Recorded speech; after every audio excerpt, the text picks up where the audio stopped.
Jangan tunjuk sedih, jangan bersungut. Dari pedih hati tiada yang luput. Serahkan pada Yesus segala tangismu, karena hanya Ia yang beri hiburan.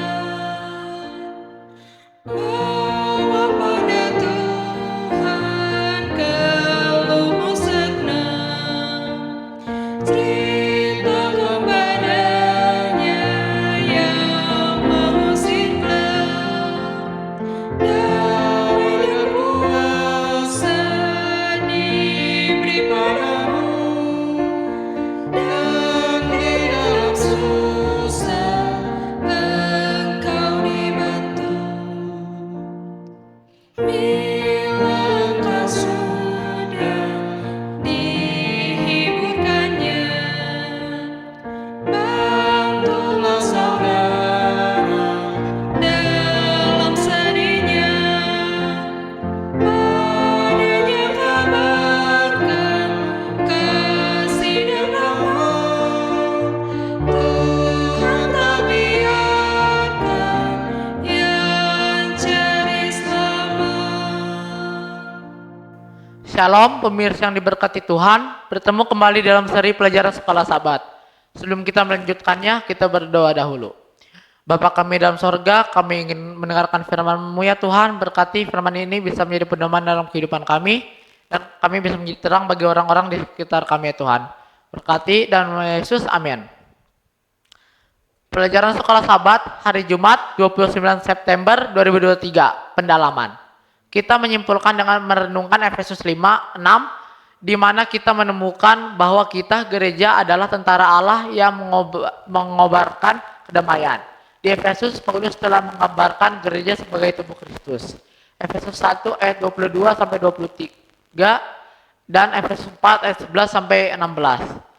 Sebagai bait Allah, Efesus 2 ayat 19 sampai 22, dan sebagai mempelai wanita istri Kristus, Efesus 5 ayat 21 sampai 33. Dalam Efesus 6 ayat 10 sampai 20, Paulus menggambarkan gereja sebagai tentara Allah dan memberikan seruan untuk mempersenjatai diri.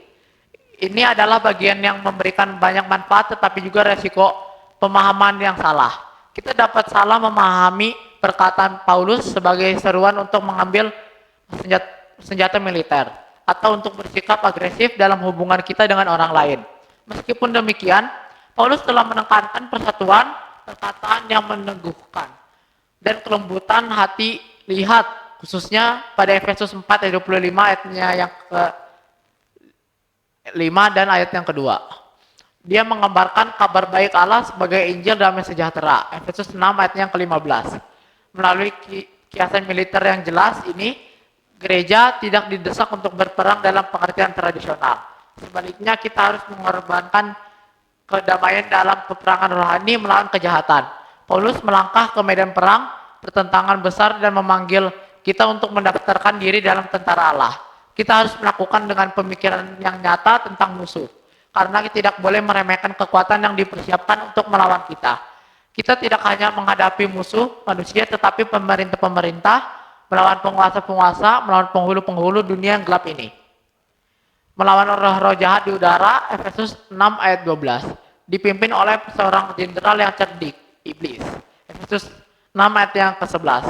Namun, kita tidak perlu gentar akan musuh kita. Tuhan hadir bersama kita dalam peperangan, Efesus 6 ayat 10. Dan telah membekali kita dengan persenjataan terbaik. Baju zirahnya sendiri, perlengkapan senjata Allah, Efesus 6 ayat 11. Bandingkan Yesaya 59 ayatnya yang ke-15 sampai 17. Dia telah menempatkan kebenaran, damai sejahtera, iman, keselamatan, dan roh yang kita miliki. Efesus 6 ayat 13 sampai 17. Dengan Tuhan berjalan di depan kita dan kita diperlengkapi dari ujung kepala sampai ujung kaki dalam baju zirah yang telah dia sediakan. Kita tidak dapat gagal kemenangan terjamin. Pertanyaan-pertanyaan untuk didiskusikan. Yang pertama, meskipun kita tidak diselamatkan oleh pekerjaan kita, Apakah maksud Paulus ketika dia menulis bahwa kita diciptakan dalam Kristus Yesus untuk melakukan pekerjaan baik yang dipersiapkan Allah sebelumnya? Ia mau supaya kita hidup di dalamnya. Efesus 2 ayat yang ke-10. Lalu apakah tujuan dari perbuatan baik kita?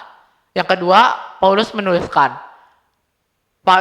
bagi dialah yang dapat melakukan jauh lebih banyak daripada kita doakan atau pikirkan. Seperti yang ternyata dari kuasa yang bekerja di dalam kita. Efesus 3 ayat ke-20. Kuasa apakah yang bekerja dalam diri kita? Dan bagaimana seharusnya kuasa ini dinyatakan dalam kehidupan kita? Tuhan memberkati. Kita berdoa.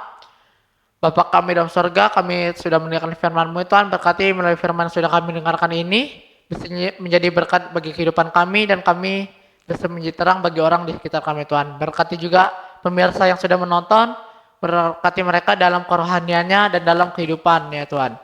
Ini doa kami, dan nama Yesus, amin.